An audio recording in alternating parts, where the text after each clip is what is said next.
اب یہ جو 12 ہجری کا واقعہ معاملہ ہو گیا، حج کر لیا انہوں نے، سب نے، فتوحات ہو گئیں، اب یہ ایران فتح ہو گئے، اس کے بڑے بڑے علاقے فتح ہو گئے، اب شام کی طرف رخ کرنا تھا. لیکن 12 ہجری میں اہم واقعہ کیا ہوا؟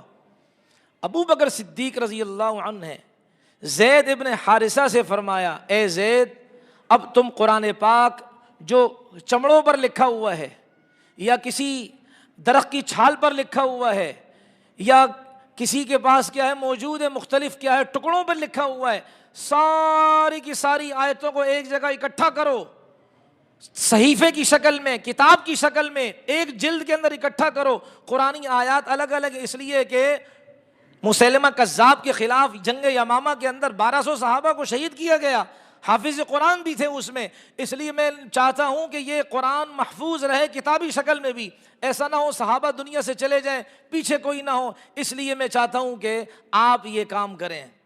بخاری میں تفصیلی روایت ہے. تو زید ابن حارثہ رضی اللہ عنہ نے 12 ہجری میں قرآن پاک کو جمع کیا اور آج تک وہ سلسلہ میرے آپ تک آ رہا ہے. لیکن اللہ والے کہتے ہیں نا کہ قلندر ہرچے گویا دیدہ گویا، قلندر جو بھی بات کرتا ہے تو گویا کہ وہ اللہ تعالیٰ پردے ہٹا دیتے ہیں، وہ دور کی سوچ رکھ کر کہتا ہے گویا کہ وہ منظرنامہ اس کے سامنے ہے. آپ کو پتہ ہے کچھ دن پہلے کھٹملوں کا ایک بڑا کھٹمل، اس نے باقاعدہ یہ اعلان کیا کہ دیکھو اصل اوریجنل قرآن ابھی دریافت ہوا ہے. پہلے تو تھا کہ بھئی وہ کسی غار میں ہے، وہ امام غائب آئیں گے اپنے ساتھ لے کر آئیں گے، وہ غار کا منہ بھی اتنا ہے کہ بلی کا بچہ بھی نہیں جا سکتا وہاں سے، کہتا امام غائب وہاں چھپے ہوئے ہیں. تو بھائی عجیب یہ ٹیکنیکل بات ہے. دیکھو قرآن ہوتا ہے، قرآن ہی کی روشنی میں انسان مسئلے نکالتا ہے. قرآن اور حدیث کو سامنے رکھ کر انسان کیا کرتا ہے؟ مسئلے نکالتا ہے. اس کو کہتے ہیں فقہ. تو عجیب بات یہ ہے تمہاری اصلی کتاب تمہارے غار میں چھپی ہوئی ہے اور تم نے مسئلے کہاں سے نکالے ہیں؟ بھئی ماں ہے ہی نہیں، بچہ آ گیا. بھئی ماں ہوگی تو بچہ آئے گا نا. تو قرآن پاک اصل بنیاد ہے، اسی کی آیتوں کو سامنے رکھ کر مسائل نکالے جاتے ہیں. قرآن ہے ہی نہیں اور تم کہتے ہو اصل قرآن چھپا ہوا ہے ابھی ہمارا امام غائب لے کر، تو اصل قرآن موجود نہیں، تم مسائل کہاں سے نکال کر لوگوں کو بتا رہے ہو؟ بغض دیکھیں اتنی صحابہ کی ان کے دلوں کے اندر، نفرت دیکھیں اتنی صحابہ کی ان کے دلوں کے اندر کہ اس قرآن کو مانتے نہیں. اس لیے کہ اس قرآن کو جمع کرنے والا کون ہے؟ ابو بکر. اور ابو بکر سے ان کو خدا واسطے کی نفرت ہے، اس لیے آج بھی ریکارڈ پر یہ بات ہے، کہتے ہیں ہم اس قرآن کو نہیں مانتے، ہمارا قرآن وہ ہے امام غائب لائے گا. ابھی پتہ نہیں کہاں سے ان کا کیا ہے، وہ میسوی ہے کیا ہے، وہ جس نے کہا تھا کہ بھائی کیا ہے، وہ برطانیہ میں باقاعدہ کیا ہے وہ تحقیق کر رہے ہیں اور یہ امام ہمارے جو امام ہیں ان کے زمانے کا قرآن اس سے میچ ہوتا ہے، 4 نسخے اس طرح ہوں گے، پھر تقسیم کریں گے اور پھر ہم کیا ہے یہ مسلمان ہائپر نہ ہو. یہ فرقہ واریت کی باتیں نہیں ہو رہی. انا للہ و انا الیہ. 1400 سال سے جو قرآن نماز میں پڑھا جا رہا ہے، اس کا مطلب ہے کہ سارے کا سارا نعوذ باللہ غلط. ابو بکر جو پڑھ رہے ہیں وہ غلط. عمر نے رضی اللہ عنہ 20 رکعت تراویح پر جو امت کو ڈالا، اور رسول اللہ سے بھی ثابت ہے، آپ علیہ الصلوۃ، یہ الگ مضمون ہے 20 رکعت تراویح کا، امت کو اس میں ڈالا.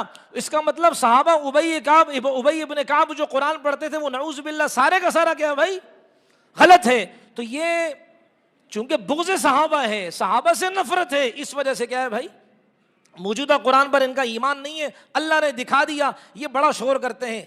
آج میں اس لیے عرض کروں تاکہ ہمارے جوان جو ہے نا، یہ اسکول کالج والے، ان کے دماغ میں ذرا یہ بات ہو کہ یہ رمضان ٹرانسمیشن کے اندر بڑا شور کرتے ہیں، ارے ہمارا تو مسلمانوں سے کوئی ایسا اختلاف نہیں ہے، ہم تو اس قرآن پر ایمان رکھتے ہیں، موجودہ قرآن پر ہمارا ایمان ہے. اللہ نے بھانڈا پھڑوا دیا کہ نہیں پھڑوا دیا کہ تمہارا اس موجودہ قرآن پر ایمان نہیں ہے، تمہارا اس قرآن پر ایمان ہے جو تمہارے اپنے عقیدے کے مطابق غار کے اندر تمہارا امام لے کر بیٹھا ہوا ہے، اور پھر عن قریب آئے گا تمہارے عقیدے کے مطابق. تم نے تو اس سے پہلے ہی بھانڈا پھوڑ دیا بھائی، میزائل داغنے سے پہلے ہی پٹاخہ پھوڑ دیا تم نے.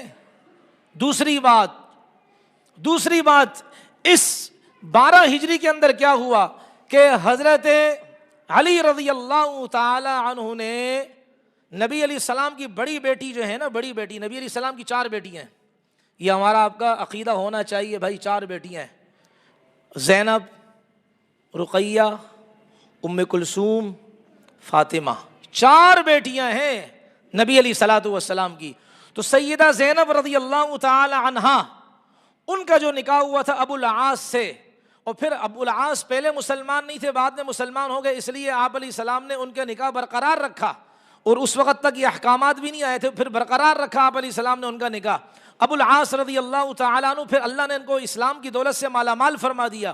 تو ابو العاص رضی اللہ تعالیٰ عنہ کی زوجہ محترمہ کا نام سیدہ زینب ہے، جو کہ نبی علیہ السلام کی بیٹی، اور حضرت زینب کی ان سے ابو العاص سے ایک بیٹی پیدا ہوئی، امامہ، ایک بیٹی پیدا ہوئی امامہ، اور یہ وہ بیٹی تھی نبی علیہ السلام کی نواسی، کہ نبی علیہ الصلوۃ والسلام جب نماز پڑھا کرتے تھے تو رسول پاک علیہ الصلوۃ والسلام اس کو کندھے پر اٹھا لیا کرتے تھے، اور آپ علیہ السلام نماز پڑھ رہے ہیں، رسول اللہ کی نواسی کندھے پر ہے۔ جب نبی علیہ السلام سجدے کے لیے جاتے، آپ علیہ السلام اپنی نواسی کو رکھ دیتے اور پھر آپ علیہ السلام سجدہ کر لیتے۔ جب سجدے سے اٹھتے تو حضرت ابو العاص رضی اللہ عنہ کی یہ بیٹی جو نبی علیہ السلام کی نواسی ہے امامہ، وہ دوبارہ نبی علیہ الصلوۃ والسلام کے کندھے پر آ جایا کرتی تھی۔ یہ رسول اللہ صلی اللہ علیہ وسلم کی نواسی اسی 12 ہجری میں چونکہ بڑی ہو گئی تھی، اور ابو العاص رضی اللہ تعالی عنہ کی شہادت ہوئی یا نہیں ہوئی اس میں اختلاف ہے اس موقع پر، تو ان سے شادی کی حضرت علی نے، یعنی حضرت فاطمہ کی بھانجی سے شادی کی حضرت علی نے۔ یہ میرے آپ کے درمیان عیب ہے، اس لیے کہ ان کی سگی بھانجی تھوڑی تھی حضرت علی کی اپنی، وہ تو ان کی بیوی کی بھانجی تھی نا۔ اگر بیوی سے ان کا رشتہ نہیں ہوتا تو اب یہ امامہ جو ہے نا وہ حضرت علی کے لیے کیا تھی؟ غیر محرم تھی، پردہ تھا، اور غیر محرم سے شادی کرنا جائز ہے۔ اس لیے حضرت علی نے حضرت زینب کی بیٹی سے کیا کیا؟ سیدہ فاطمہ کی رخصت ہو جانے کے بعد ان سے نکاح کیا، ان سے شادی کی۔ اب اس سے کیا بات ثابت ہو رہی ہے؟ آپ کہو گے آج یہ ان کے خلاف کیوں؟ ان کے خلاف نہیں، تاریخ میں جو مکسنگ کر رہے ہیں نا، اس لیے جہاں جہاں چھانٹنا ہوتا ہے وہاں وہاں چھانٹا جاتا ہے۔ یہ حضرات کہتے ہیں کہ نبی علیہ السلام کی ایک بیٹی ہے، 4 بیٹیاں نہیں ہیں۔ کون کہتے ہیں؟ اوے آستان نام لو، خدا کے بندو، ڈرتے نہیں ہیں، اس کی صحت دیکھو، ڈرتے نہیں ہیں، ایک ہوا آئے گی نا وہ پھونکوں سے اڑ جائے گا، لیکن ماشاءاللہ بہادر آدمی ہے، اچھی بات۔ تو یہ کہتے ہیں کہ 4 بیٹیاں نہیں ہیں۔ کتنی بیٹیاں ہیں؟ ایک، حضرت فاطمہ، یہ کہتے ہیں۔ اور تاریخ، اور بلکہ کیا ہے، رسول اللہ صلی اللہ علیہ وسلم کی حقیقت میں کتنی بیٹیاں بھائی؟ 4 بیٹیاں ہیں۔ یہ 3 کا انکار کرتے ہیں، تو یہ تمہارے شیر خدا، شیر خدا ہمارا ہے، تمہارا خدا، اور خدا بھی کبھی شادی کرتا ہے؟ یہ الگ مسئلہ ہے۔ لم یلد ولم یولد، اللہ قرآن میں کیا فرماتا ہے؟ قل هو اللہ احد، کہہ دو کہ اللہ شادی نہیں کرتا، اللہ کی اولاد نہیں ہے، نہ اللہ کسی کی اولاد اور نہ اللہ کی کوئی اولاد ہے۔ خدا شادی کرتا ہی نہیں، خدا کو شادی کی ضرورت ہی نہیں۔ جس کو شادی کی ضرورت ہوتی ہے مطلب وہ محتاج، اور محتاج خدا ہوتا ہی نہیں ہے۔ بال ٹھاکرے کا نام سنا ہے؟ بال ٹھاکرے کا نام سنا ہے؟ انڈیا کا تھا وہ، انڈیا کا وہ جو ہے نا، وہ ہمارے والا جو ہے نا اس کی نقل کرتا تھا۔ آج کل وہ بیچارہ جس کا فون پر بڑا بھرم ہوا کرتا تھا کسی زمانے میں، تو یہ بال ٹھاکرے، اس کی بیوی کا انتقال کیسے ہوا ہے؟ اور اللہ جب کسی کو ذلیل کرنے پہ آتا تو اللہ ایسے کرتے ہیں کہ بال ٹھاکرے باہر گئے، اس کی بیوی کیا ہے، گولیاں کھاتی تھی، گولیوں پر گزارا ہوتا تھا، اللہ ہم سب کی حفاظت فرمائے۔ اب ہوا یہ کہ اس کی بیوی باہر کسی کام سے گئی، دوائیاں گھر میں بھول گئی، وہاں اس کی طبیعت خراب، وہاں مر گئی۔ بال ٹھاکرے آیا، پتہ چلا کہ جی میری بیوی مری، ریزن کیا، سبب کیا، وجہ کیا؟ کہ جی بیوی آپ کی دوائیاں گھر میں بھول گئی تھی، اس لیے گھر میں دوائیاں پڑی ہوئی تھیں اور وہ باہر گئیں، دوائیاں بھول کر چلی گئیں، اس لیے ان کا انتقال ہو گیا۔ پھر بال ٹھاکرے کو غصہ اتنا آیا کہ اس کے گھر کے اندر جو بھگوان، یہ لوگ بھگوان کہتے ہیں، جو بت پڑا ہوا تھا، ٹھڈے مار مار کر باہر نکالا۔ تو کیسا خدا ہے؟ تو میری بیوی کو دوائیاں یاد نہیں دلا سکتا؟ تو ہم تو کہتے تو نفع نقصان کا مالک ہے، تو کیسے نفع نقصان کا مالک ہے؟ جب میری بیوی باہر جا رہی تھی تم میری بیوی کے دماغ کے اندر یہ بات ڈال دیتا نا، محترمہ دوائیاں ساتھ لے جاؤ، اور تم نے میری بیوی کو دوائیاں بھی کیا یاد نہیں دلائیں، اس لیے تم بھگوان کسی کام کے نہیں ہو۔